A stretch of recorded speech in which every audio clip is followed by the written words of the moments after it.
I have a pretty rich musical heritage. My grandfather was the song leader in the First Baptist Church in Mount Carmel, Illinois in, I guess, the 50s and 60s. I used to go visit my grandparents, and I remember my earliest recollection is standing up in the pew next to my grandmother and seeing my grandfather lead the singing. Listening to the hymns as my grandfather led the singing gave me a great appreciation for the hymns, and as I got older, more so for the hymn writers themselves. The lives of these people are as huge a story as anything in their lyric. Most of the hymn writers are people that have endured some kind of adversity and suffering and loss. I think about Fanny Crosby and blindness. I think about H.G. Spafford losing his family, as well as other things that happened later in his life, loss of businesses and financial ruin. I think about Elizabeth Prentice, who lost children and left journals after she was dead that brought hope and strength to people. The gift of the hymn writers themselves is the gift of their suffering and the way they stewarded their suffering. It's more than just leaving us great theology wrapped in a great melody. It's their joy and their pain and their insights that they gleaned from all of that. And we get to sing those words even 100 years later. We come together and those words bring us comfort. Those words bring us peace. You can open a hymnal and read the lyric of someone who knew suffering and who knew loss. And as we learn those stories, we learn what that person was really saying in all of this.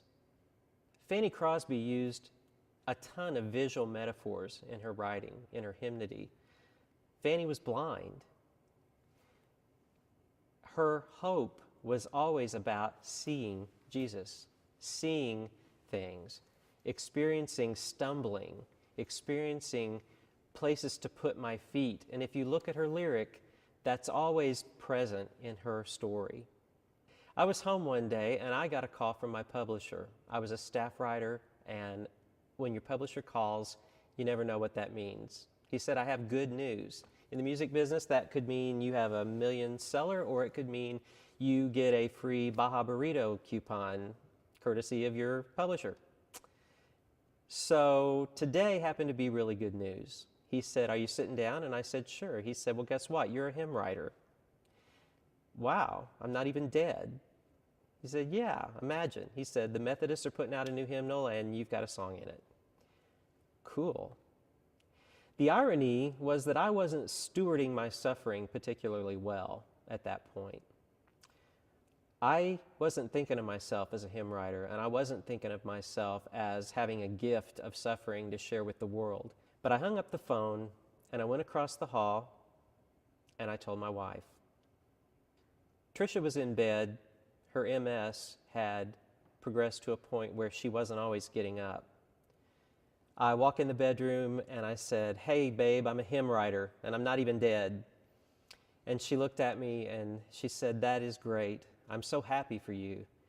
I need you to bring me the bowl and the toothbrush and the towel because I haven't brushed my teeth today. So I decided, first of all, the good news at my house had a shelf life of 5 minutes. And secondly, I decided that a huge goal that you've had all your life, when realized, doesn't change your life at all.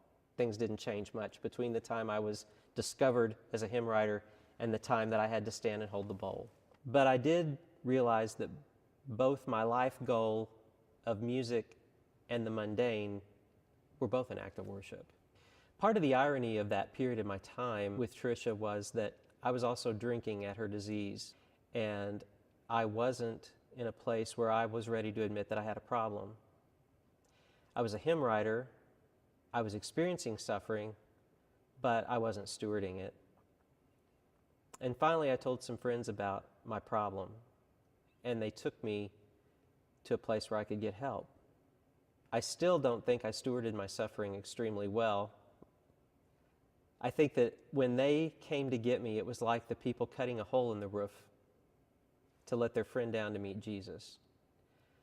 They didn't criticize me, and they didn't judge me, and they didn't tell me what I should or shouldn't be doing.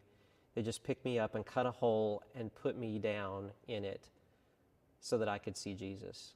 Now I see the irony of my suffering and my weakness, and that being a hymn writer can all coexist.